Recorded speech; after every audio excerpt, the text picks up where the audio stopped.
दिया क्या है, नंबर ऑफ इलेक्ट्रॉन्स कितने हैं, 10 टू द पावर 25। तो पहले Q इक्वल्स टू करना पड़ेगा NE, Q equals to NE।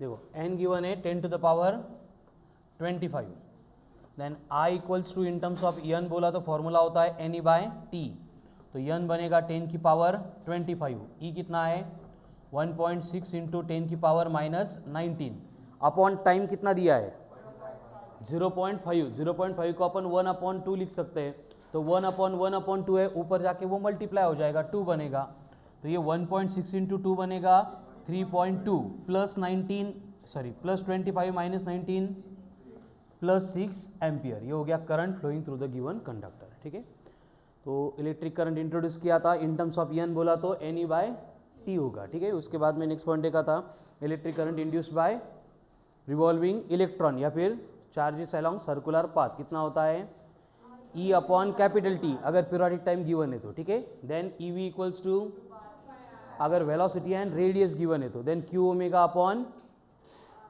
2 पाई अगर ओमेगा गिवन है एंड फ्रीक्वेंसी गिवन है तो Q इंटू एफ। ठीक है, तो ये हो गए बेसिक फॉर्मूले रिलेटेड टू इलेक्ट्रिक करंट अगर सर्कुलर मोशन से रिलेटेड डेटा दिया जाता है तो। ठीक है, उसके बाद में नेक्स्ट पॉइंट हमने देखा था अबाउट इंस्टेंटेनियस करंट। अब इंस्टेंटेनियस करंट कैलकुलेट करने के लिए क्या करना पड़ेगा,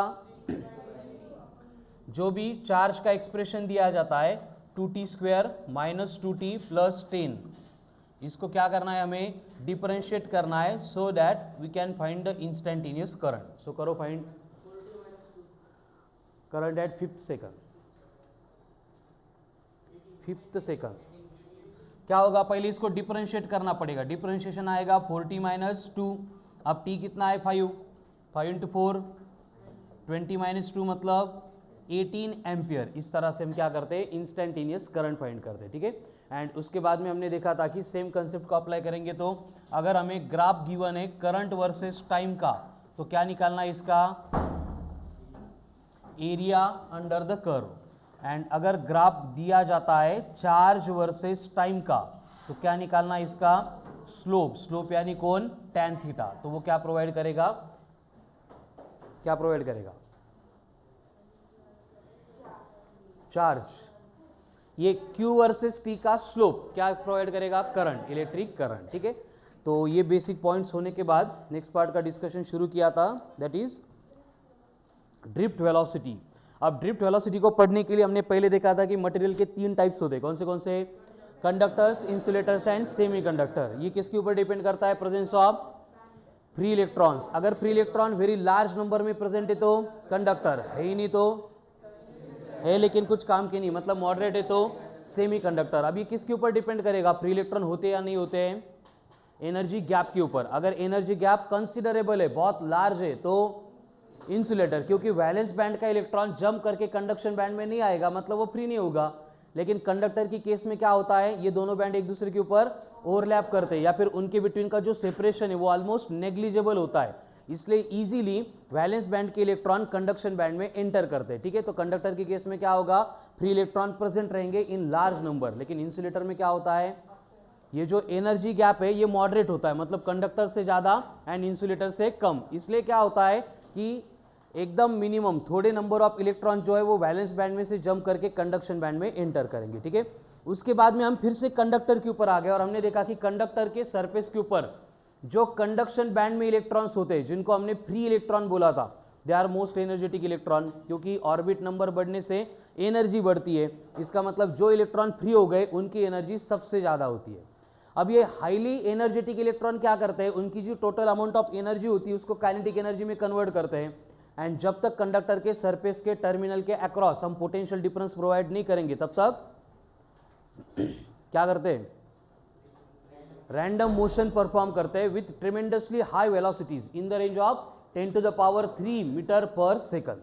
लेकिन जैसे ही हम कंडक्टर के सरफेस के टर्मिनल के अक्रॉस पोटेंशियल डिफरेंस कनेक्ट करेंगे तो क्या होगा, निगेटिव टर्मिनल इलेक्ट्रॉन को रिपेल करेगा at the same time positive terminal क्या करेगा, अट्रैक्ट करेगा। लेकिन इस तरह की मोशन परफॉर्म करने में इलेक्ट्रॉन को कुछ भी इंटरेस्ट नहीं होता है, इसलिए उसकी जो फ्री मोशन होती है वो स्टॉप हो जाएगी। जैसे गाड़ी ब्रेक दबाने के बाद मूव होती है तो हम उसको ड्रिफ्ट बोलते हैं। सिमिलर मोशन इलेक्ट्रॉन परफॉर्म करेंगे एंड उस टाइप के वेलोसिटी को हम बोलते हैं एज ए ड्रिफ्ट वेलोसिटी। ठीक है, मतलब इलेक्ट्रॉन को पॉजिटिव टर्मिनल आगे से खींच रहा है, नेगेटिव टर्मिनल पीछे से पुश कर रहा है, तो उस केस में क्या होगा, इलेक्ट्रॉन को नेगेटिव टू पॉजिटिव टर्मिनल जाना पड़ेगा। ठीक है, फिर हमने देखा था कि इस तरह की जो कंडीशन क्रिएट हो गई थी उसके लिए रिस्पॉन्सिबल कौन है, हमने जो कनेक्ट किया था वो पोटेंशियल डिफरेंस, यानी कि V इतना पोटेंशियल डिफरेंस अप्लाई करने के बाद कंडक्टर के टर्मिनल के अक्रॉस क्या होता है, इलेक्ट्रिक फील्ड डेवलप होती है। कितनी,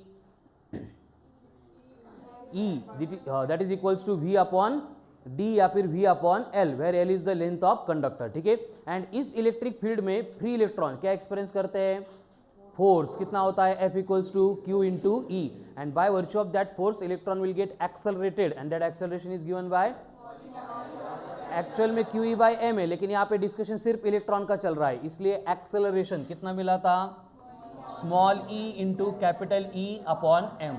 फिर उसके बाद हमने देखा कि इलेक्ट्रॉन मोशन परफॉर्म करते टाइम नेबरिंग इलेक्ट्रॉन से, फिर वो फ्री इलेक्ट्रॉन होंगे या फिर रिवॉल्विंग इलेक्ट्रॉन होंगे, उनके साथ कोलाइड होते।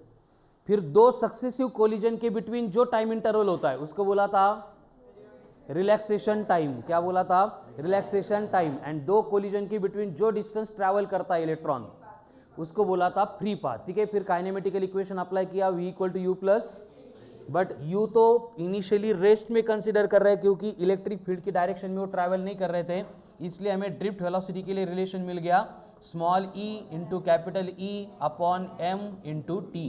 ये हो गया expression for drift velocity, where small e is the कितना होता है,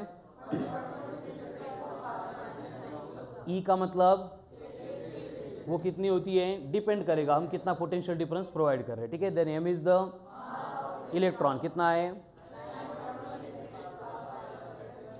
T इज द कौन सा, रिलैक्सेशन टाइम, वो डिपेंड करता है मटेरियल ऑफ द कंडक्टर के ऊपर। ठीक है, फिर हमने देखा कि इस एक्सप्रेशन को अगर थोड़ा सा रीअरेंज करेंगे तो ये small e into T upon M into E बनेगा, और इस ब्रैकेट में जो टर्म्स है e बाई एम है या फिर t है, ये सारे क्या है, कांस्टेंट है। किसके ऊपर डिपेंड करते हैं, उस मटेरियल के ऊपर जिस मटेरियल का कंडक्टर हम यूज कर रहे हैं। ठीक है, यानी हम यहाँ पे लिख सकते हैं कि Vd जो है वो डायरेक्टली प्रोपोर्शनल होती है to the capital E। Drift velocity is directly proportional to the electric field जो अप्लाई की थी हमने। ठीक है, फिर यहाँ पे प्रोपोर्शनलिटी साइन को रिप्लेस करने के लिए हम और एक कांस्टेंट लेके आएंगे जिसको हमने बोला था मोबिलिटी ऑफ इलेक्ट्रॉन, और mobility of electron equals to कितनी होती है, Vd अपॉन E, एंड इसके वेरियस यूनिट्स भी हमने कल डिराइव किए थे। अगेन मोबिलिटी के लिए इस ब्रैकेट को भी हम लिख सकते हैं, मतलब मटेरियल की प्रॉपर्टी के ऊपर से कैलकुलेट करनी है तो E into T upon M, ये बनेगा again mobility of the electron for the given metal. तो ये basic drift velocity mobility related फॉर्मूले इंट्रोड्यूस करने के बाद हमने और एक इंपॉर्टेंट डिस्कशन किया था, दैट इज करंट डेंसिटी। क्या था करंट डेंसिटी, मतलब J is equals to I by A, मतलब current flowing per unit area. But यहाँ पे J स्केलर था या वेक्टर था, वेक्टर था। ठीक है, एंड उसके साथ एरिया भी कौन है, वेक्टर है, तो वेक्टर फॉर्म में हम इसको रिप्रेजेंट करते हैं as I equals to J vector dot A vector, यानी कि बनेगा J इंटू A इंटू, यानी कि J का फॉर्मूला जो है हम I upon A cos of theta ऐसे भी रिप्रेजेंट कर सकते हैं। ठीक है, फिर इसका यूनिट, इसकी डायरेक्शन डिसाइड करने के बाद हमने क्या किया था, एक कंडक्टर कंसिडर किया था। कोई भी एक कंडक्टर है जिसमें से क्या हो रहा है, इलेक्ट्रिक करंट फ्लो हो रहा है, मतलब इलेक्ट्रॉन्स फ्लो हो रहे हैं, और इसकी लेंथ को हमने एज्यूम किया था एज L क्या थी, लेंथ ऑफ द कंडक्टर। फिर हमने यहाँ पे कुछ इनसे रिलेटेड डेटा लिखा था कि जैसे स्मॉल n का मतलब होगा number of electrons flowing per unit volume. उसके बाद में कैपिटल N को लिखा था N इंटू V, एंड ये बना था टोटल नंबर ऑफ इलेक्ट्रॉन्स। फिर यहाँ पे V का फॉर्मूला होता है एरिया इंटू लेंथ, यानी कैपिटल N को हमने लिखा था small n into A into L। But फिर से ड्रिफ्ट वेलोसिटी को इंट्रोड्यूस करने के लिए हमने speed equal to distance upon time, यानी distance equal to speed into time वाला एक्सप्रेशन यूज करके L को रिप्लेस किया था विथ Vd इंटू टी से। फिर टोटल नंबर ऑफ इलेक्ट्रॉन्स हमें मिल गए n into A into V D into T. ये था expression for total number of electrons जो इस कंडक्टर में से ट्रैवल करेंगे, ठीक है। अब ये कंडक्टर मतलब कंडक्टिंग वायर है, कोई भी शेप का होगा उसके ऊपर डिपेंड नहीं करेगा। फिर यहाँ पे total number of electrons derive करने के बाद हमने सेम डेटा फिर आगे एक्सटेंड करके क्या क्या डिराइव किया था, पहले चार्ज के बाद इलेक्ट्रिक करंट के बाद करंट डेंसिटी, ठीक है। तो बोलो चार्ज कैसे कैलकुलेट किया था हमने, Q इक्वल्स टू, चार्ज के लिए था Q equals to N into E. तो ये N मतलब कैपिटल N इंटू ई, तो Q इक्वल्स टू बनेगा N into A into V D into E into T. ये हो गया टोटल चार्ज जो फ्लो होने वाला है through the surface of conductor. Charge के ऊपर से फिर से हमने इलेक्ट्रिक करंट डिराइव किया था, कैसे, I इक्वल्स टू होता है Q बाई टी से, T से डिवाइड करेंगे तो क्या बचेगा, N A V D into E. ये हो गया expression for electric current in terms of drift velocity, ठीक है। उसके बाद में सेम कंसेप्ट से रिलेटेड हमने करंट डेंसिटी को भी डिराइव किया था, करंट डेंसिटी। अब करंट डेंसिटी था J इज इक्वल्स टू कौन, I बाय ए, यानी बचेगा N into V D into E. ये हो गई करंट डेंसिटी, ठीक है। तो अब तक इतना डिस्कशन हमने टॉपिक में किया है। सबको प्रिपेयर ये फॉर्मूले लिहून घ्यायचेगा। चलो व्हॉइस नोट्स में कल से ये ॲड होना चाहिए स्टार्ट से, हे लक्षात घ्या। अजून ज्यांनी व्हॉइस नोट स्टार्ट नाही केले, इलेक्ट्रोडायनॅमिक सेक्शन आहे, एकदा लिंक ब्रेक झाली याची की परत तुम्ही ट्रॅकवर येणार नाही, कळाल ना। 11th NCERT कधी पण प्रिपेअर होऊ शकतो, 2 दिवसात सगळा अख्खा 11th NCERT प्रिपेअर करू शकता तुम्ही। बट इलेक्ट्रोडायनॅमिक सेक्शन एकदा मिस व्हायला लागला नंतर हे काहीच कळणार नाही, कळालं ना। हे जर तुम्ही 4-8 दिवस बघितले नाही हे फॉर्म्युले, नंतर व्हीडी काय, म्यू कसा आला, ई वर होता का खाली होतं, टी होता की नव्हता, हे सगळं कन्फ्युजिंग आहे।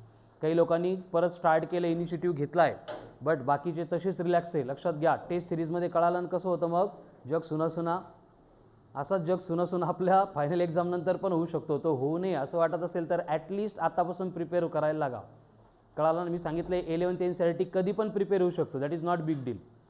जर आपला इलेक्ट्रोडायनॅमिक सेक्शन 100% प्रिपेअर असेल तर, कारण फिजिक्समध्ये आता जेवढे जेईचे सेशन झाले त्यामध्ये पण, आणि जेवढा म्हणजे एकच झाला, ठीक आहे ना, नीटचा एक पेपर झाला, तर या सगळ्यामध्ये on an average more than one third म्हणजे कळतं का किती, 33%, कळालं ना। त्याच्यापेक्षा जास्त म्हणजे around 35% weightage in every exam फक्त इलेक्ट्रोडायनॅमिक सेक्शनला आहे। त्यामुळे हे आलं म्हणजे आपला 35% फिजिक्स प्रिपेअर झाला, उरलेलं 75 कधी पण होऊ शकतं। बट हे नंतर मी रिव्हिजन करताना हे एका लेक्चरमध्ये, आता जो आपला 8 दिवसाचा कंटेंट असेल एका लेक्चरमध्ये कंप्लीट होईल, एवढं स्टेप बाय स्टेप नंतर होत नाही। त्यामुळे आतापासून तरी ॲटलिस्ट स्टार्ट करा, ठीक है। चलो हो गए प्रिपेयर सबके, मैं नेक्स्ट करने वाला हूँ, फिर फॉर्मूले पूछने वाला हूँ। बघायचे 2 मिनट, काही गरज नहीं है, वेरी गुड। चलो will start from Supriya, stand up. Electric current, notebook close करा। Electric current when electron revolves around the nucleus in terms of frequency,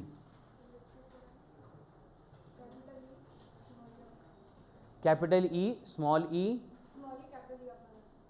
capital E upon M, एकच प्रिपेअर करून आली काय फॉर्म्युला, हा ड्रिफ्ट वेलॉसिटीचा आहे।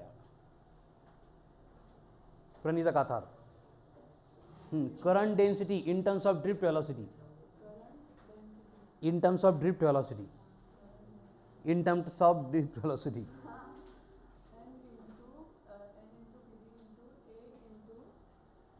तन्विषा, मी क्वेश्चन विचारतो नंतर आन्सर सांग, ठीक है।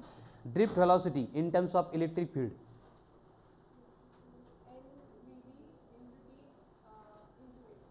एन, मी काय क्वेश्चन विचारला कळालं का तुला, काय होता क्वेश्चन?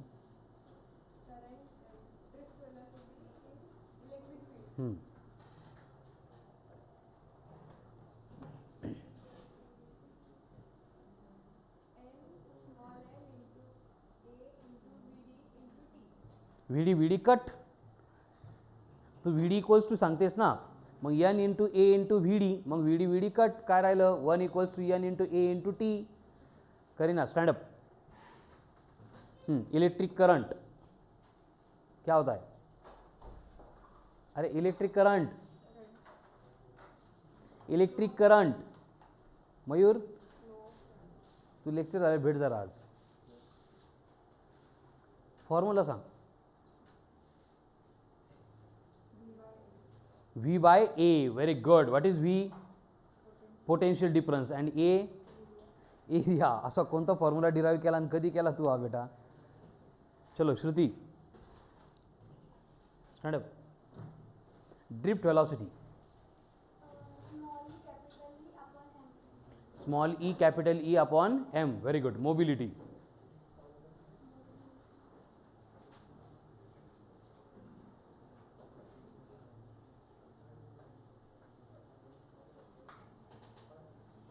खुशी. Electric current in terms of periodic time. In terms of periodic time.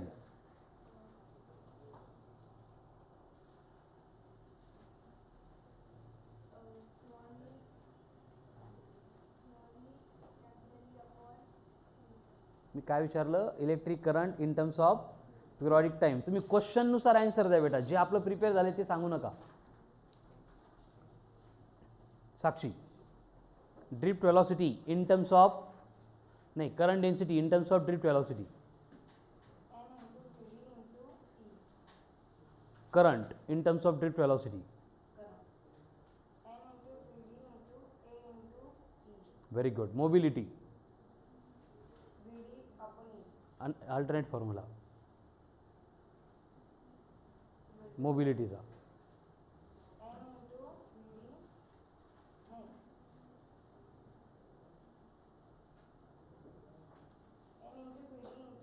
In terms of relaxation time.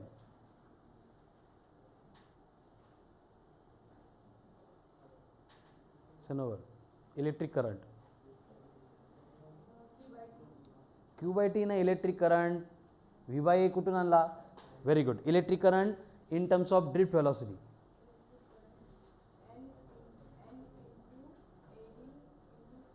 AD म्हणजे सुप्रिया. एडी म्हणजे सुप्रिया.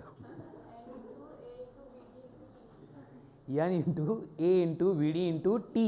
Very good. वरुण. अरे वुमेन एम्पॉवरमेंट कुठे गेली आपल्या क्लासमधली? सगळ्या मुली उभ्या आहेत. Not good. Varun. Electric current in terms of drift velocity. Current में टी नहीं आएगा बेटा. N into A into V D into T. E. What is E? बरं. व्ही डी म्हणजे काय? हे आपलं काय काय असतं formula? Small E capital E upon M into T. What is T?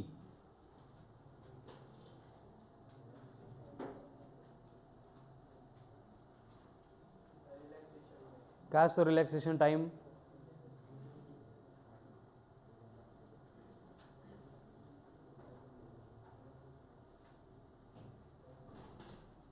Harshvardhan. Electric current in terms of frequency. n into omega upon 2 pi. Very good. What is n? Frequency.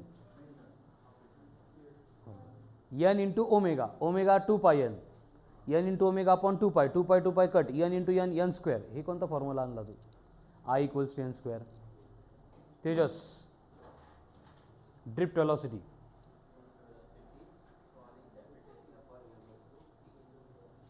बर. What is capital E? Intensity. बर. Electric current in terms of drift velocity.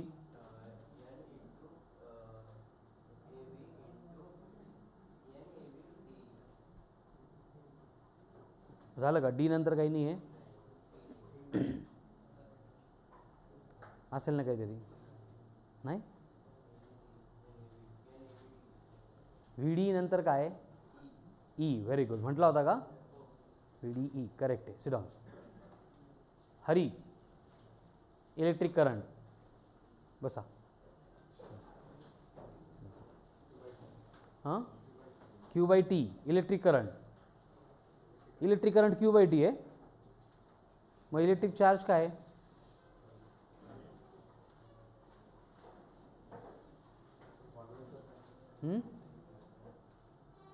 Electric current Q by T आहे का? नाही. काय मग electric current?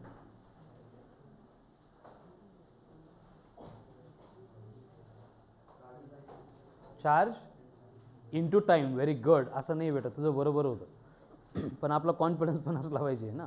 मी confuse करायला लागलो तरी कन्फ्यूज नाही व्हायचं. ठीक आहे. Electric current in terms of frequency Q into F. Excellent, very good. Drift velocity. Excellent. Current density.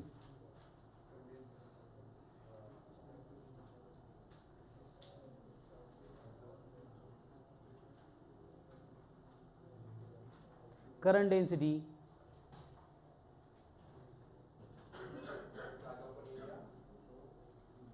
नाही, current upon area.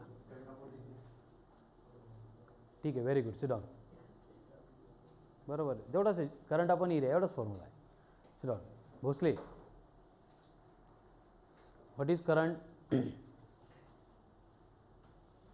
Good morning. ऐकायला येत आहे? नाही, formula direct. Q by T electric current. त्यांनी सांगितलेलं रॉंग नाही म्हटलं मी आत्ता. Q बाय टी नाही ना electric current. Confirm?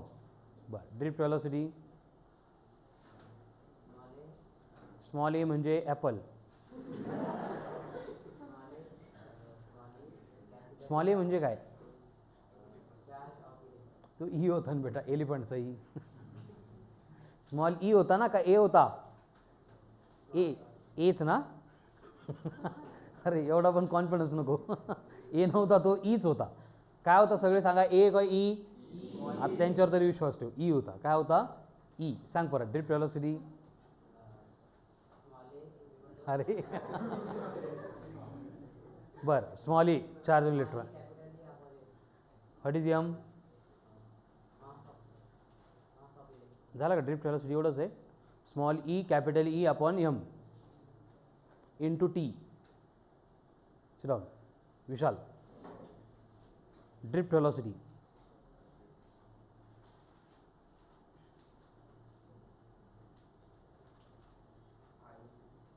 I into A. I upon A. ते करंट डेन्सिटी झालं. आपल्याला ड्रिफ्ट वेलोसिटी पाहिजे.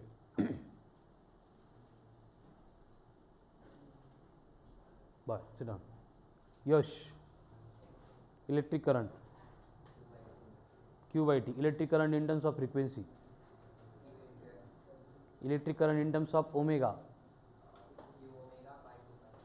Electric current in terms of drift velocity. Excellent, very good. Sit down. Ram, current density.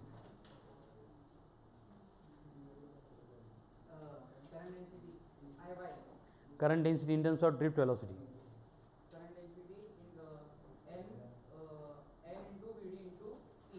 ए नहीं है का?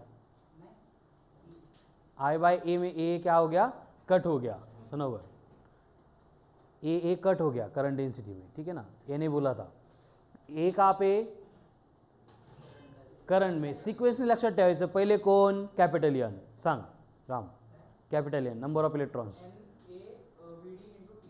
N A V D into T. ये हो गया नंबर ऑफ इलेक्ट्रॉन्स. उसके बाद में कौन आता है? चार्ज. चार्ज कौन होता है? N E. मतलब जो अभी फॉर्मूला था उसमें कौन ऐड होगा? ई. मतलब क्या बनेगा? फिर उसके बाद में आता है इलेक्ट्रिक करंट. करंट क्या होता है? Charge per unit time. मतलब टाइम कट हो जाएगा. उसके बाद आती है करंट डेंसिटी. क्या होती है current density? Charge upon area. मतलब फिर से एरिया कट होके क्या बनेगा? Very good. Sit down. Devesh, electric current in terms of omega.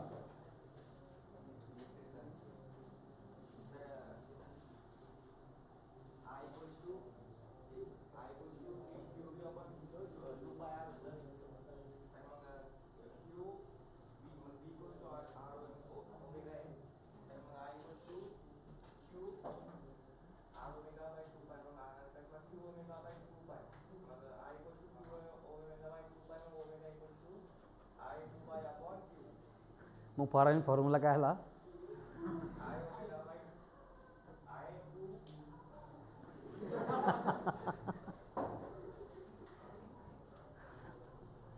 Derive करून सांगतो का? आलं की सांगा. तोपर्यंत चला. Yash, drift velocity.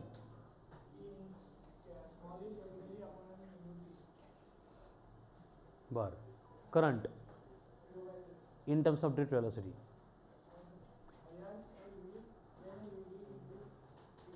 ई आहे का? आहे. ई शेवटपर्यंत बेटा. करंट में भी है, करंट डेंसिटी में भी है, चार्ज में भी है. Sit down. काय I2 वर आपण काय हे काय होतं? ओमेगा. मी ओमेगाचा फॉर्म्युला नाही विचारलं तुला. Current in terms of omega असं म्हटलं मी. Q omega upon 2R. Very good. Wrong.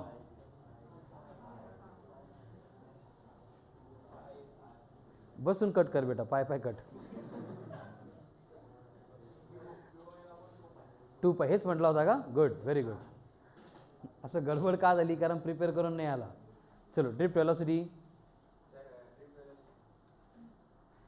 हो, drift velocity. Mu into E. Very good. What is mu? मोबिलिटीचा फॉर्म्युला सांग. व्ही डी बाय ई नको आहे मला. नको आहे मला. दुसरा अल्टरनेट.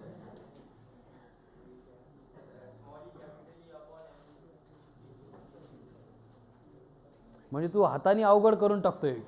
व्ही डीचा बेसिक फॉर्म्युला सांगितला असता मी मोबिलिटी विचारलंच नसतं.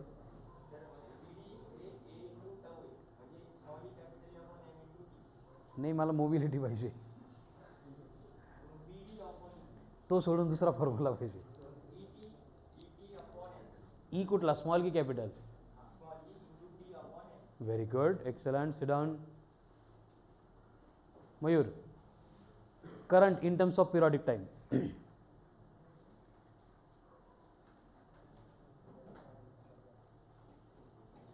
Sit down.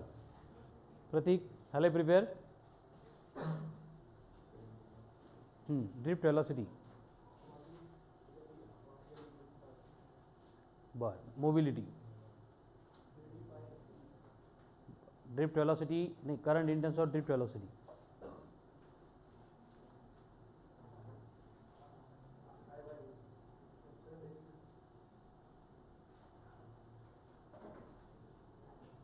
Seat down. Laksh, mobility. Sit down. Atharva, electric current in terms of omega. Very good. Drift velocity into current density in terms of drift velocity. Very good. अभ्यासाला लागला काय तू परत? Sit down. चला Harshal, electric current. तू झाला नाही पहिले? कसं काय? बरं. Q by T. Electric current in terms of omega.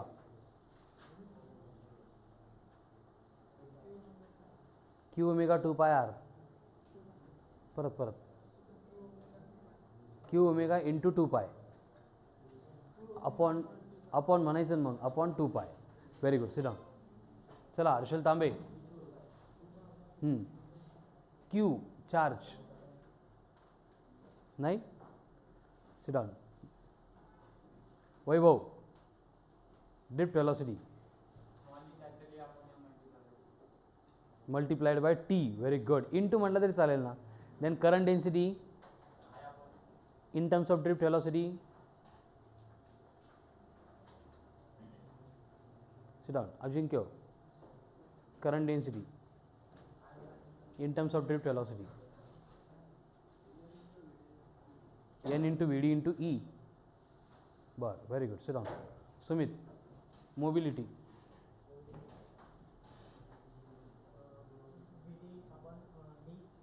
V D upon D.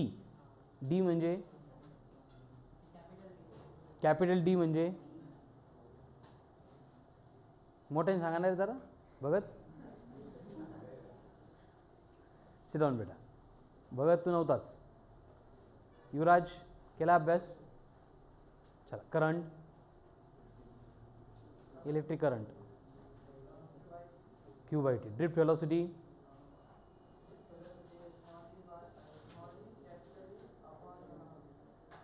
M.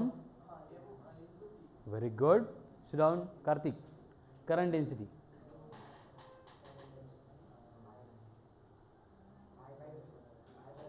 I by Q. नाही ना, I by A. व्यवस्थित बघून घे, परत विचारतो. Sit down. Indraneel, electric current, Q by T, electric current. बरं, इन टर्म्स ऑफ ओमेगा नाही, बघितलंच नाही घरी जाऊन तर कसं येईल डोक्यात. Sit down. Krishna, electric current पहिलेच नाही म्हणतोय, काहीच नाही का? विचारूच नका. Sit down. चलो, फ्रॉम स्टार्ट. फक्त एवढंच डिस्कशन झालं आपल्या टॉपिकचं, लक्षात घ्या. थोडं थोडं तोपर्यंत रेग्युलर जर प्रॅक्टिस करून प्रिपेअर केली तर कंप्लीट टॉपिक प्रिपेअर होईल. आणि ॲट द एंड बघितला तर मग जसं इलेक्ट्रो कॅपॅसिटर संपल्यावर आता कोणाला वाटलं की मी टॉपिक प्रिपेअर करतो, काय होईल? फिजिक्स ऑप्शनला सोडून द्यावं लागेल. पहिले कोण आहे? एक्सेलरेशन. कितना होता है एक्सेलरेशन? एक्सेलरेशन कितना है? Small E into capital E upon M. Small E पटपट, चार्ज ऑन इलेक्ट्रॉन कितना है? 1.6 into 10⁻⁻⁻ -19 coulomb. Capital E electric field intensity, M is the mass, then V D equals to E capital M, E into capital E upon M into T.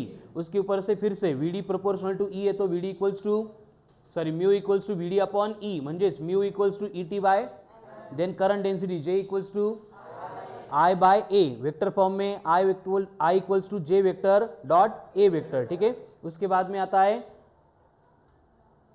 Charge direct. कितना है charge? N into A into V D into E into T. Current चाहिए तो T T cut होगा, formula same. N into A into V D into current density तो A cut होगा. क्या बचा? N into V D into E. संपलं. एवढेच 7-8. ठीक है. इतना ही हुआ था कल डिस्कशन. चलो आगे नेक्स्ट. अभी सेम जो फॉर्मूले हमने यहाँ पे डिराइव किए थे, इनको अगर रीअरेंज करेंगे, write down next reading. Drift velocity, drift velocity कितनी होती है? Drift velocity V D equals to small E into capital E upon M into T. अगर सेम ड्रिफ्ट वेलोसिटी हमें चाहिए in terms of charge, in terms of charge, यानी कि drift velocity का formula calculate करने के लिए अगर चार्ज दिया जाता है, तो अगर charge equals to N A V D into E into T है तो वी डी क्या बनेगा? Q upon N into A into E into T. ये हो गया expression for drift velocity in terms of charge. Same अगर हमें इन terms of current बोला जाता है, इन टर्म्स ऑफ करंट, तो इन टर्म्स ऑफ करंट ये ड्रिफ्ट वेलोसिटी कैलकुलेट करने के लिए करंट का फॉर्मूला क्या था? N into A into V D into E. तो वी डी क्या बनेगा? I upon N into A into E. And at the end last में अगर इन टर्म्स ऑफ हमें करंट डेंसिटी चाहिए, in terms of current density, तो J equals to क्या था? वेरी गुड, I बाय ए. उसके बाद क्या था? N into V D into E. तो वी डी इक्वल्स टू क्या बनेगा? J upon N into E. हे बघा, J इक्वल्स टू कौन है? N into V D into E. तो वी डी क्या होगा? J upon N into E. तो ये सारे हो गए ड्रिफ्ट वेलोसिटी के फॉर्मूले. एंड और एक इन टर्म्स ऑफ अगर मोबिलिटी चाहिए तो सांग हरी. हाँ, म्यू इंटू ई. ठीक है. तो ये हो गए ऑल अबाउट ड्रिफ्ट वेलोसिटी. ठीक है. कौन से भी फॉर्म में पूछेंगे तो बस इतने फॉर्म है उसके: current, charge, current density, then mobility. Current डेन्सिटीचं समजलं नाही. हे बघ, करंट डेन्सिटी काय होतं? J equals to N into V D into E. मग आपल्याला व्ही डी पाहिजे, मग एन इंटू ई इकडे डिनॉमिनेटरला गेले, एन इंटू ई. समझ लो, very good.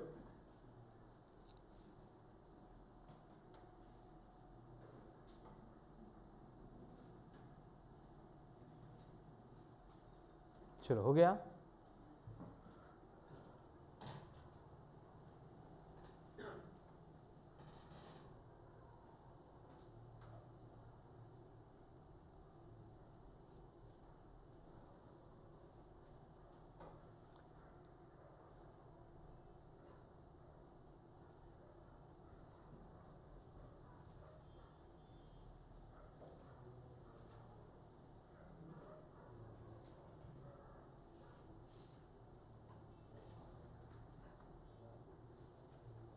Kartik Indranil stand-up समोर या बेटा दोघं पण, तुम्हाला कळत नाही लास्ट बेंचवर बसलेलं, चला पटपट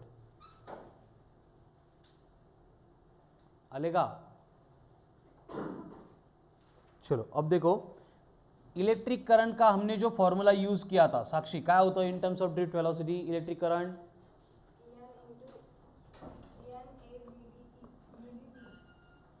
टी नहीं, टी गेला, N into A into V D into E, यहां तक क्लियर है सबको? बट शुभम, ड्रिफ्ट वेलोसिटी का फॉर्मूला क्या था? परत परत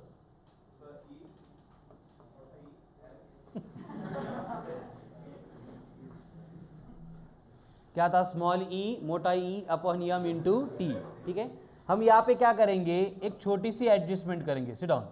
ई इक्वल्स टू क्या होता है? वी बाई डी, मतलब हम उसको वी बाई एल लिख सकते हैं, where V is the potential, L is the length. इसको अगर पुट करेंगे तो ड्रिफ्ट वेलोसिटी क्या बनेगी? V D equals to small E into T upon M into V upon L.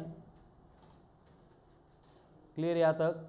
अभी सेम ड्रिफ्ट वेलोसिटी की वैल्यू अगर हम करंट के एक्सप्रेशन में पुट करेंगे तो ये करंट इज इक्वल्स टू क्या बनेगा? देखो, एन इंटू ए इंटू ई पहले से था, अब वी डी रिप्लेस होके कौन आ रहा है? E into T upon M into कौन है? We upon L. क्लियर यहाँ तक? अभी और छोटी सी एडजस्टमेंट अगर हम करेंगे तो ये I equals to N into E square into T upon M. इसको अगर हम एक ब्रैकेट में लेंगे तो बाकी कौन बचेगा? यहाँ पे ए बचा, वी बचा और एल। क्लियर यहाँ तक? कंफर्म? अगर हम छोटी सी एडजस्टमेंट और करेंगे एंड ये v को इधर भेज देंगे तो ये बनेगा i upon V which is equals to क्या रहेगा? N E square T upon M into A upon L. ये v इधर था मल्टीप्लिकेशन में, बस इसको डिनोमिनेटर में लेके आ गए। क्लियर? अगर दोनों साइड में फिर रेसिप्रोकल लेंगे तो v upon i, very good, equals to कौन होगा? M L upon N into E square into T into A. ठीक है, बस। तो ये जो ब्रैकेट है इसमें m का मतलब कौन? इलेक्ट्रॉन का कांस्टेंट है। l मतलब कौन? वो भी गिवन कंडक्टर के लिए कांस्टेंट है। देन n का मतलब,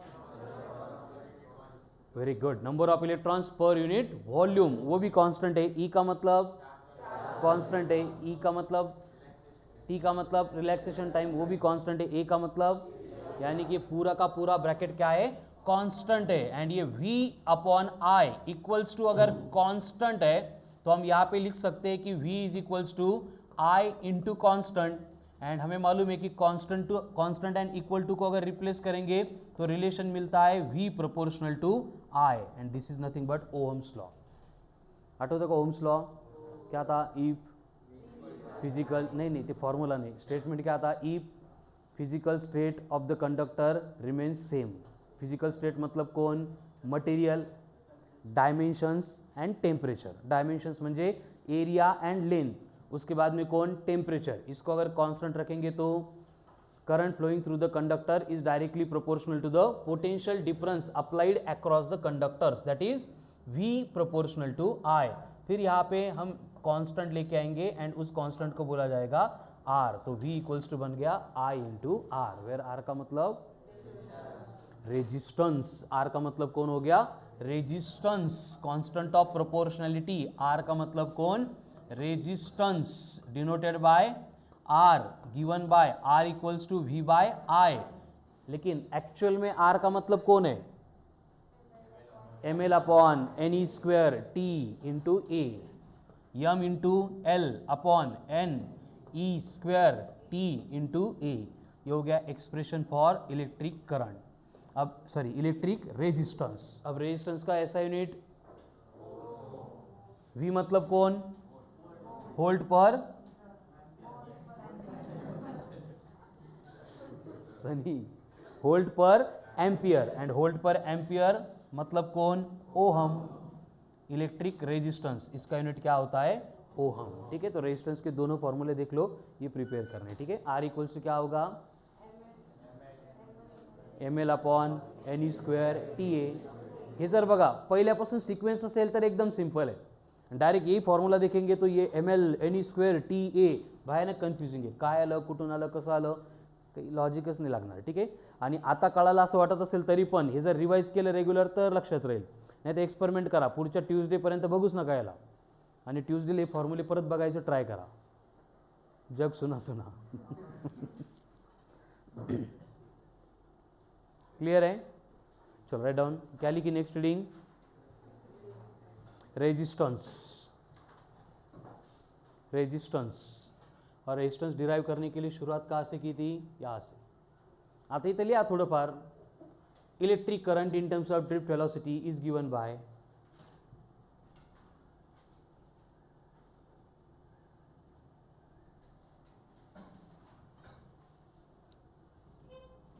बघून लिहू नका, तुम्हाला समजलं असेल स्टेप बाय स्टेप स्वतः डिराइव करत चला, इंद्रनील नुसते फोटो काढतोय, लिहून घेन बेटा, असं कधी झालंय का मोबाईलमध्ये फोटो काढले ना आपण घरी जाऊन त्या फोटोमधून बघून नोटबुकमध्ये कॉपी केलं, शक्यच नाही असं।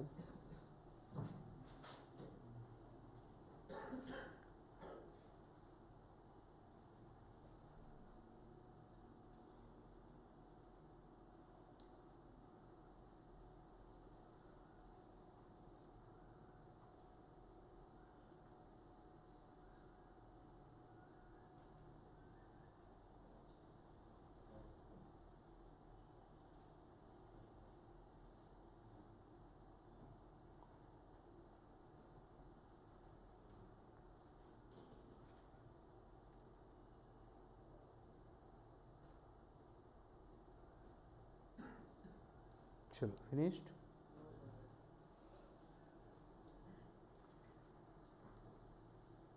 सगळे न बघता लिहित आहे ना, हे क्लासमध्ये कळालंय आपल्याला, ॲटलिस्ट इथं न बघता लिहा, तेव्हा ते प्रिपेअर होऊ शकतं, नाही इथं पण जर बघून लिहायला लागले तर मग काही येणारच नाही। राम लिहितोय का, लिहून झालं, व्हेरी गुड, स्टँडअप, हे बाकीचे लिहित आहे तोपर्यंत शांत बसून काय करणार ना, बरं कर मग सिट डाऊन।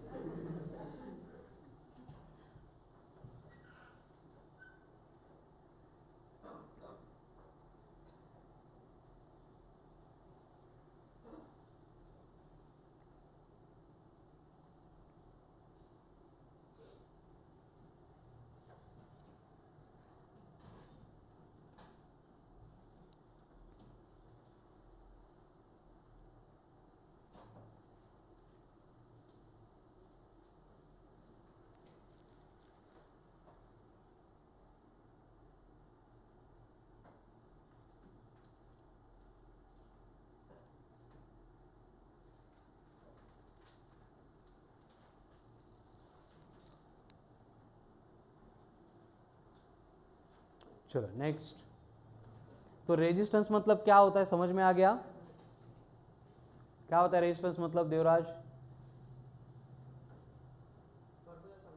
नहीं रेजिस्टेंस क्या होता है,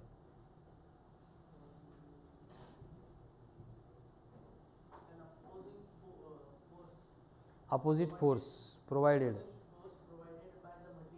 फोर्स, फोर्स म्हणजे याचं युनिट न्यूटन लिहू का आता, फोर्स कशाला म्हणतोय, अपोजिशन म्हण सरळ सरळ, opposition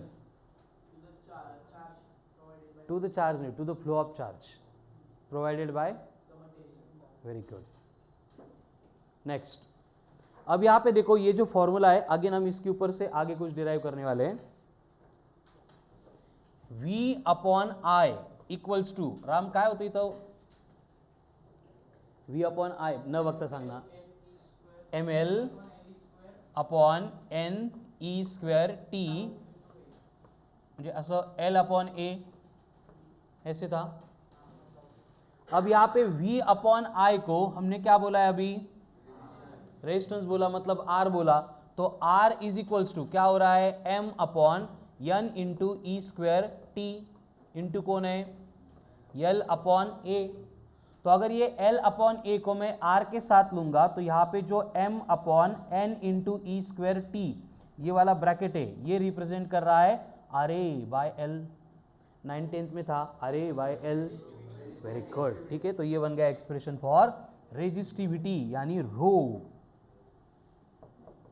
रेजिस्टिविटी यानी रो, इसका बेसिक फॉर्मूला कौन? RA by L. एंड अभी अगर in terms of properties of material चाहिए तो M upon N square into T. और एक एक्सप्रेशन आ गया.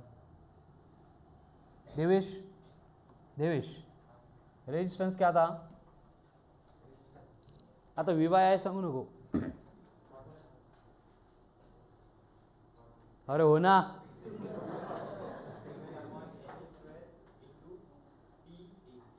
Very good, sit down. और रेजिस्टिविटी तन्विशा क्या है? रेजिस्टिविटी एन अपॉन नहीं, M upon N square into T. Very good, sit down. ये हो गई रेजिस्टिविटी. स्वप्निल कळलं?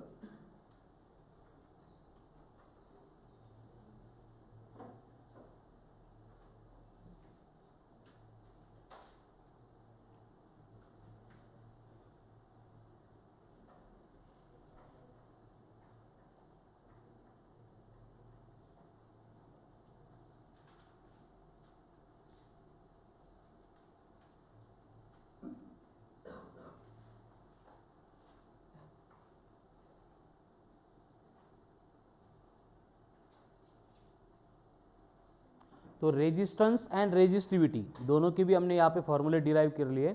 अभी आगे इनसे रिलेटेड नेक्स्ट पॉइंट आएगा कंडक्टेंस. क्या होता है कंडक्टेंस?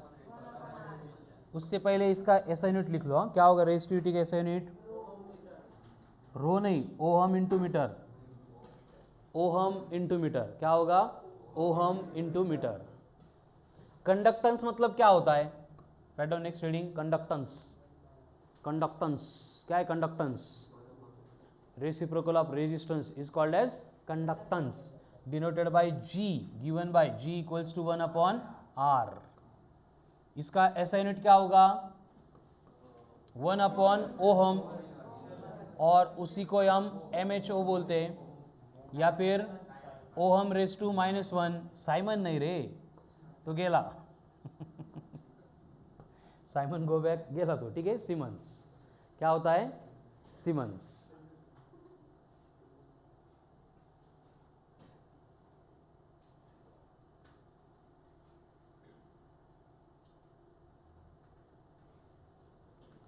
कंडक्टेंस के बाद में और एक पॉइंट आएगा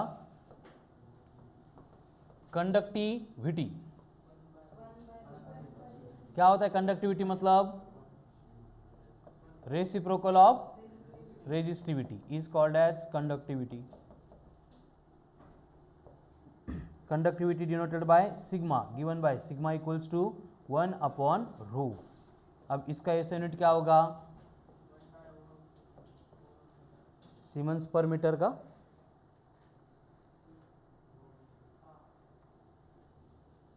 one upon ohm siemens, metre तो ऑलरेडी नहीं चाहिए, सीमेंस पर मीटर. ये हो गई conductivity. Resistance resistivity, conductance conductivity.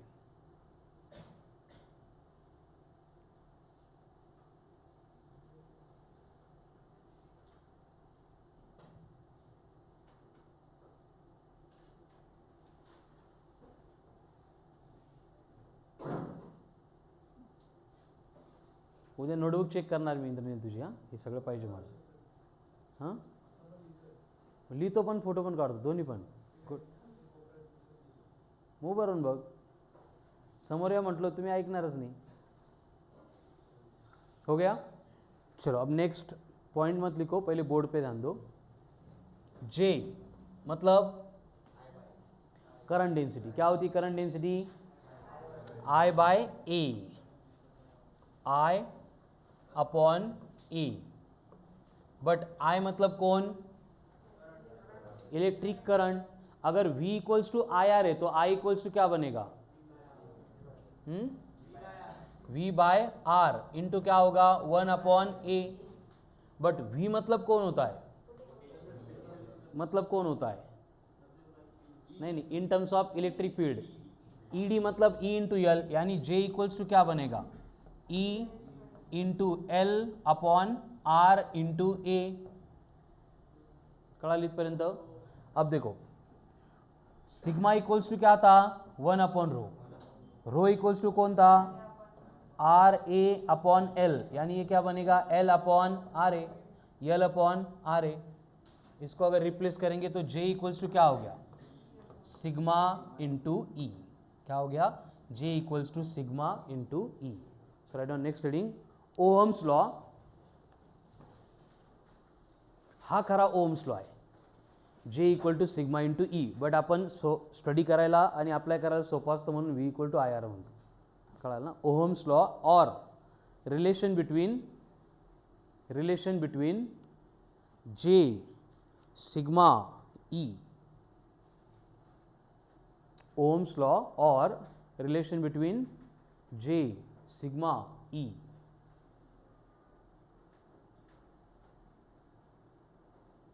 कैसे डिराइव किया बघून घ्या आणि न बघता लिहा.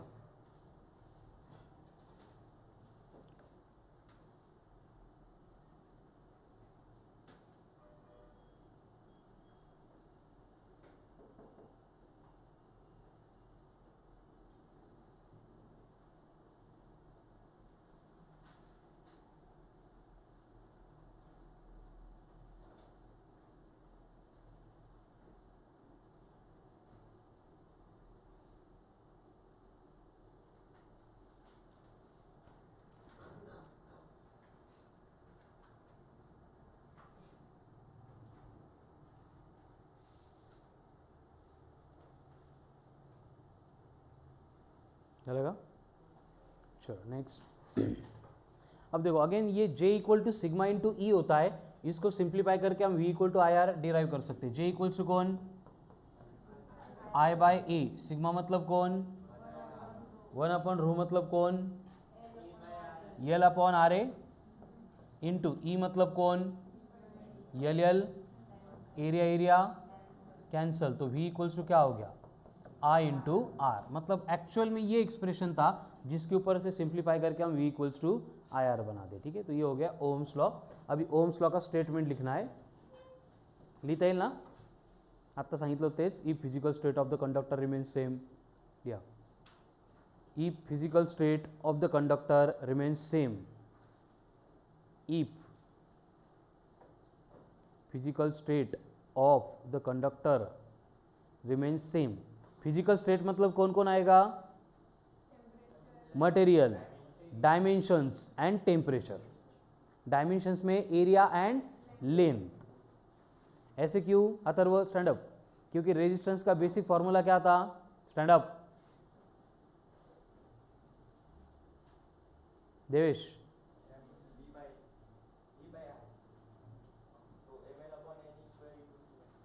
कळलं का? लक्षात ठेवायचं उद्या. Sit down. क्या था? ml upon N square into T into A. Area constant, length constant, and उसके बाद में टाउ मतलब रिलैक्सेशन टाइम कांस्टेंट. वो किसके ऊपर डिपेंड करता है? टेम्परेचर. इसलिए हमने क्या लिखा है? फिजिकल स्टेट मतलब मटेरियल कांस्टेंट, उसके बाद area constant, length constant and temperature constant. ये सब कांस्टेंट है. तो लिहिलं की if physical state of the conductor remains same, that is ब्रॅकेटमध्ये material, temperature and dimensions. material, temperature and dimensions. Then current flowing through the conductor, current flowing through the conductor is directly proportional to the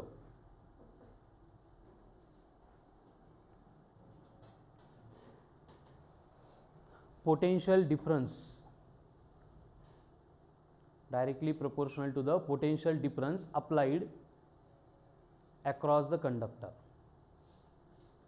potential difference applied across the conductor.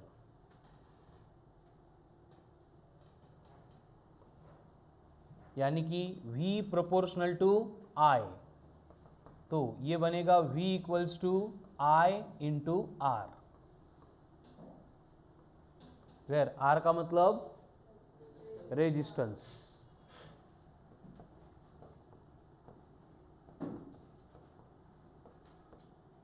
R का मतलब resistance. अब ये resistance को हमें आगे देखना है. So write down next reading, resistance. क्या है रेजिस्टेंस? मतलब वो पहला वाला फॉर्मूला लिख लिया ना पहले, ml/n² T इंटू ए, उसको छोड़ दो. अभी रेजिस्टेंस कंसेप्ट क्या होती है उसके ऊपर हमें वर्क करना है. कितने लोगों ने सुना है अब तक रेजिस्टेंस? सगळ्यांनी ऐकले बरोबर. क्या होता है रेजिस्टेंस मतलब? Very good. So write down, resistance काय हा? फोर्स की एनर्जी आहे का पॉवर आहे? कोणी तो फोर्स, टेंडन्सी है. Very good. क्या ये? टेंडन्सी है. Resistance is a tendency of material, object of material लिया, ऑफ मटेरियल और बॉडी और ऑब्जेक्ट दोन्ही पैकी काही पण लिहा, टू अपोज फ्लो ऑफ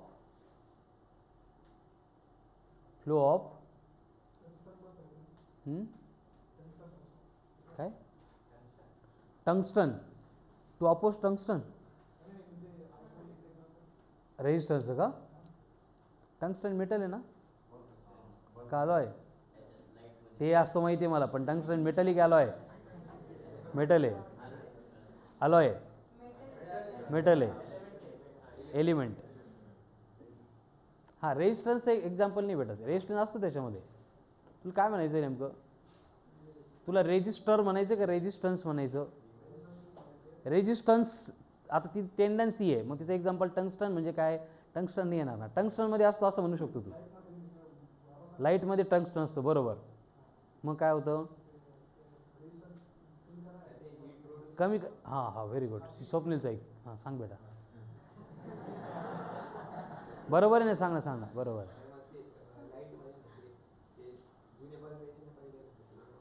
हां, तो 60चा 100चा 200चा. हां, हीट प्रोड्यूस व्हायची, मग रेजिस्टन्स क्रिएट व्हायचा. रेजिस्टन्समुळे हीट प्रोड्यूस व्हायची असं म्हणायचं. प्रतीक तुला हे सांगायचं आहे का हे ऐकायचं आहे? सांगायचं आहे. Very good. चलो, रेजिस्टेंस मतलब क्या लिखा? Tendency of material to oppose flow of electric current, to oppose flow of electric current, denoted by R, given by R is equals to V by I. तो ML वाला formula फक्त कन्सेप्टसाठी लक्षात ठेवायचा. ठीक है. एक्चुअल फॉर्मूला कौन सा यूज करेंगे हम हर बार? V by I, where V is the potential difference, I is the electric current. Then SI unit for resistance ohm. 1 ohm equivalent होता है to the 1 volt upon 1 ampere. Then dimensions for resistance,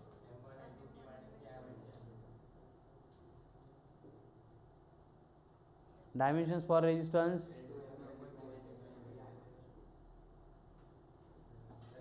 नाही, बरोबर आहे तुमचे, बरोबर आहे. बाकीच्यांना पण करू द्या, असं त्याचं थांबले. हां, डायमेन्शन्स फॉर रेजिस्टन्स. अरे तुमचं आलं ना 3-4 जणांचं. एकदा सांगितलं ऐकतो ना बेटा मी, बाकीच्यांसाठी बोलतो मी. कैसे डिराइव करेंगे? V अपॉन ए है. V मतलब कौन? Potential difference. पोटेंशियल डिफरेंस क्या था? V equals to W by Q, W मतलब कौन, वर्क, वर्क मतलब कौन, फोर्स इंटू डिस्प्लेसमेंट, चार्ज मतलब कौन, करंट इंटू टाइम, फोर्स मतलब mass into acceleration into distance upon current into time. अब इसके डायमेंशंस करो पुट, m मतलब m1, एक्सेलरेशन मतलब L1 t-2, d मतलब L1, I मतलब I1, t मतलब t1। तो finally dimensions will be L2 m1 t-3 I-2, potential में I-1, रेजिस्टेंस में I-2। हो गया।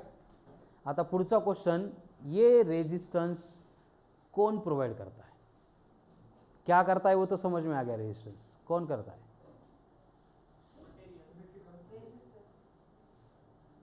कोण म्हटलं, material, material, very good. Material कसं प्रोव्हाइड करणार,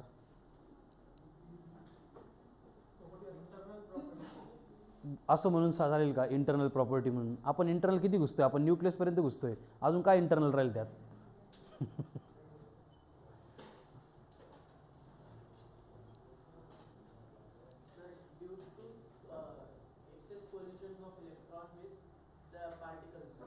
व्हेरी गुड, कोणते पार्टिकल्स, मटेरियलमध्ये कोणते पार्टिकल्स असतात, ॲटम्स म्हणून ना मग त्याला पार्टिकल कसं, वेरी गुड, यावर विचार करा सगळेजण पटपट, कम ऑन फास्ट। रेजिस्टेंस ये टेंडेंसी है जिसका काम क्या है, करंट के फ्लो को अपोज करना, बट ये अपोज करता कौन है फिर, इलेक्ट्रिक करंट के फ्लो करने के अपोज करने, मतलब अपोज करने के लिए होता कौन है वहाँ पे, रेजिस्टर, रेजिस्टर म्हटला का तू देवेश, रेजिस्टर आहे ना बेटा, हे आपण बनवलेले कंपोनंट आहे की ज्यांच्या जन्माचा एकच पर्पज है रेजिस्टेंस प्रोवाइड करना। आगे पढ़ेंगे हम carbon resistor, wire bound resistor, वो अलग है, लेकिन यहाँ पे हम पढ़ रहे हैं कि जो ऑलरेडी कंडक्टर है, कंडक्टिंग मटेरियल है, उसमें भी रेजिस्टेंस होता है, तो वो रेजिस्टेंस प्रोवाइड कौन करता है, क्योंकि इंसुलेटर की बात कर रहे हैं नहीं हम, क्योंकि उसमें से करंट फ्लो ही नहीं होगा, तो ये कौन प्रोवाइड करता है,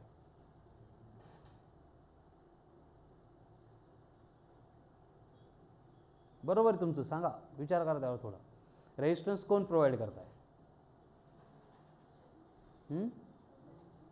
कौन, स्विच नहीं ना, हे आपण बनवलेले आर्टिफिशियल गोष्टीबद्दल बोलतच नाही आपण, मेटेलिक कंडक्टर होता है उसमें भी रेजिस्टेंस होता है, बेस्ट कंडक्टर कौन है,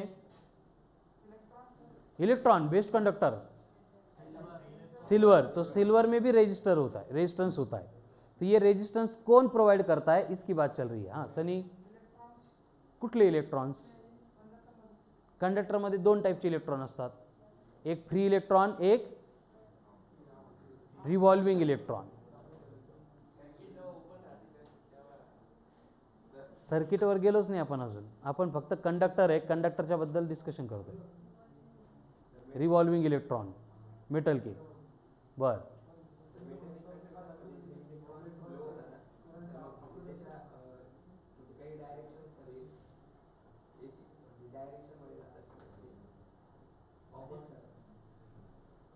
व्हेरी गुड, बरोबर यशवंत,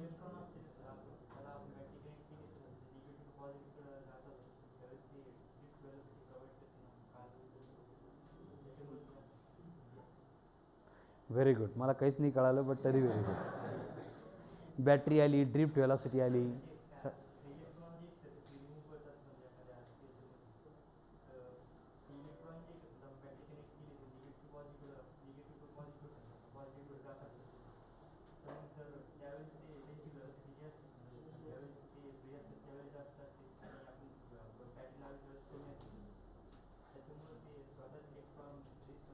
नाही त्याला रेजिस्टन्स म्हणत नाही आपण, कळालं, जे इलेक्ट्रॉन चाललेत आता हळूहळू चाललेत पण चाललेत त्यांनाही अडवले जातं, उसको हम रेजिस्टन्स बोल रहे हैं। सगळ्यांचे आन्सर बरोबर आहेत, पण ठीक आहे, बाकी सगळे जे आन्सर सांगत नाही, think upon it, Tejas, collision, very good, सबसे बेसिक रीजन क्या है, कोलिजन, किसका कोलिजन, किसके साथ कोलिजन, कोणासोबत कोलिजन, एकमेकांसोबतचं कोलिजन, व्हेरी गुड, और टेम्परेचर इन्क्रीज करायचंच नाही आपल्याला, आपण त्यासाठी काय लिहिलं आहे, physical state of the conductor remains same, मतलब वहाँ पे एक्सटर्नली हम टेम्परेचर को कांस्टेंट मेंटेन रख रहे हैं। सनी काय लिहितोय तू,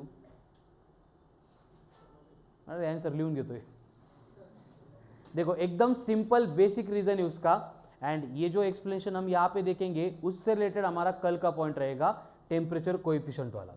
नॉर्मली कंडीशन क्या है, देखो कि हमें मालूम है कि कुछ इलेक्ट्रॉन एटम के स्ट्रक्चर से फ्री हो गए, लेकिन इसका मतलब मेटल के सरफेस के ऊपर कुछ भी नहीं बचा है, वैकेंट स्पेस है, ऐसा नहीं होता है।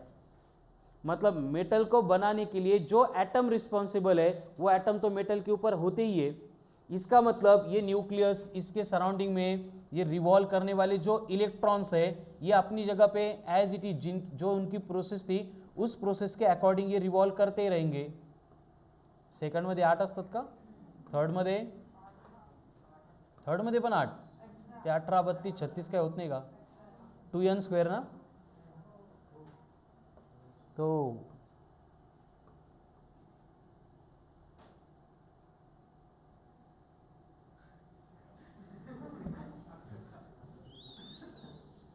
चालतं कसं,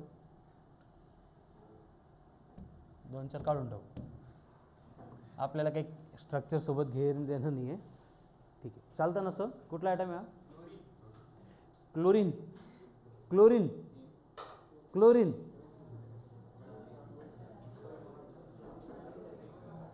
कोणता पण असू दे सोडून, ठीक है, एक जनरल हम स्ट्रक्चर ले रहे हैं, ते इलेक्ट्रॉन मोजून सांगू नका. कोई भी सपोज एक मेटल के सरफेस के ऊपर कोण आहे, ॲटम आहे, ठीक आहे, कारण आपल्याला आयन घ्यायचं म्हटल्यानंतर खूप सारे इलेक्ट्रॉन काढावं लागतं, एवढा वेळ नाही आपल्याकडे. तो कंडिशन क्या है, देखो ये मेटल का सरफेस है, म्हणजे आपण ते अगोदर स्टार्टला डायग्राम ड्रॉ केली थी का, ऐसे इलेक्ट्रॉन ट्रैवल कर रहे हैं अब negative terminal to positive terminal, उसके अगर हम जूम करते गए तो हमें ये स्ट्रक्चर दिख रहा है कि मेटल के सरफेस के ऊपर कौन है, सब तरफ इस तरह के एटम प्रेजेंट है. अब यहाँ पे क्या होने वाला है, देखो कि जो इलेक्ट्रॉन जिनको हम फ्री इलेक्ट्रॉन बोल रहे हैं वो फ्री इलेक्ट्रॉन इस मेटल के सरफेस के ऊपर से ट्रैवल करेंगे, लेकिन ट्रैवल करके उनको एक एंड से दूसरे एंड पे जब जाना है तो उनके पाथ में ये सारे एटम्स आने वाले, वैकेंट स्पेस नहीं है. समझ में आ रहा है ना. तो होता क्या है कि जब ये ट्रैवल करते हैं, जैसे यहाँ पे ट्रैवल करने के लिए शुरू किया था 20 इलेक्ट्रॉन्स ने, तो कोई एक इलेक्ट्रॉन होता है कि उसके पाथ में ये रिवॉल्विंग इलेक्ट्रॉन उसी पॉइंट पे उसी इंस्टेंट पे आके रुकता है, मतलब दोनों भी एक ही इंस्टेंट पे एक ही पॉइंट पे आते हैं, मतलब उनका कोलिजन होता है.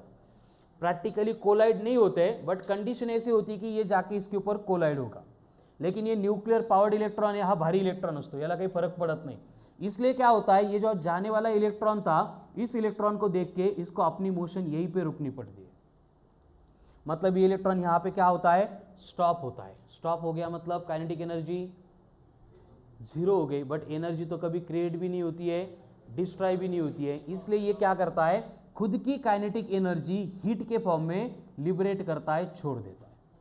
अब ये एक इलेक्ट्रॉन के साथ हुआ, यहाँ पे और एक इलेक्ट्रॉन के साथ में होता है, यानी कि यहाँ पे हमें 20 इलेक्ट्रॉन सेंड करने थे, लेकिन ऐसे कोलिजन होते होते दूसरे एंड पे हमने देखा कि आने वाले इलेक्ट्रॉन सिर्फ 12 बच गए.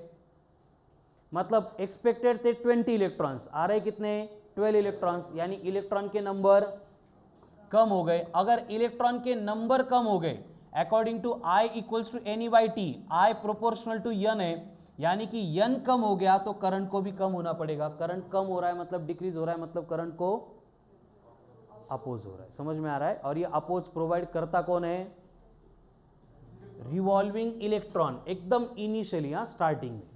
बट इसके बाद में क्या होगा कि इलेक्ट्रॉन की टेंडेंसी हम स्टार्ट से डिस्कस कर रहे हैं कि इस इलेक्ट्रॉन को रिवॉल्व होने में कुछ भी इंटरेस्ट नहीं है, बट उसकी लिमिटेशन है. क्या लिमिटेशन है, उसके पास एनर्जी कम है.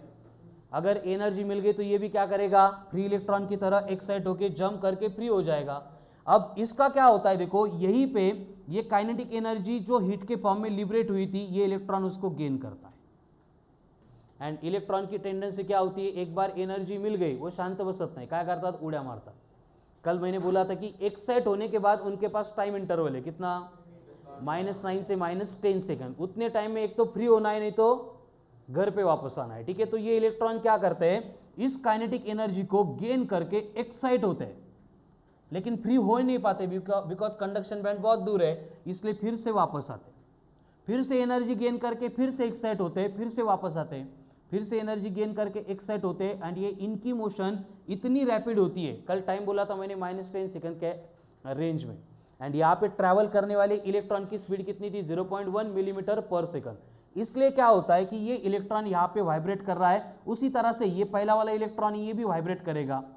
तो ये एटॉमिक स्ट्रक्चर पहले सिर्फ 2 इलेक्ट्रॉन को अपोज कर रहा था, अब क्या होगा, ये इलेक्ट्रॉन जब आ रहा है एंड ये इलेक्ट्रॉन जब आ रहा है, ये साइमल्टेनियसली दोनों इलेक्ट्रॉन को अपोज कर रहा है। यानी जब करंट स्टार्ट हुआ था तब 20 में से 12 इलेक्ट्रॉन आ रहे थे, अब इलेक्ट्रॉन के नंबर बन गए 8।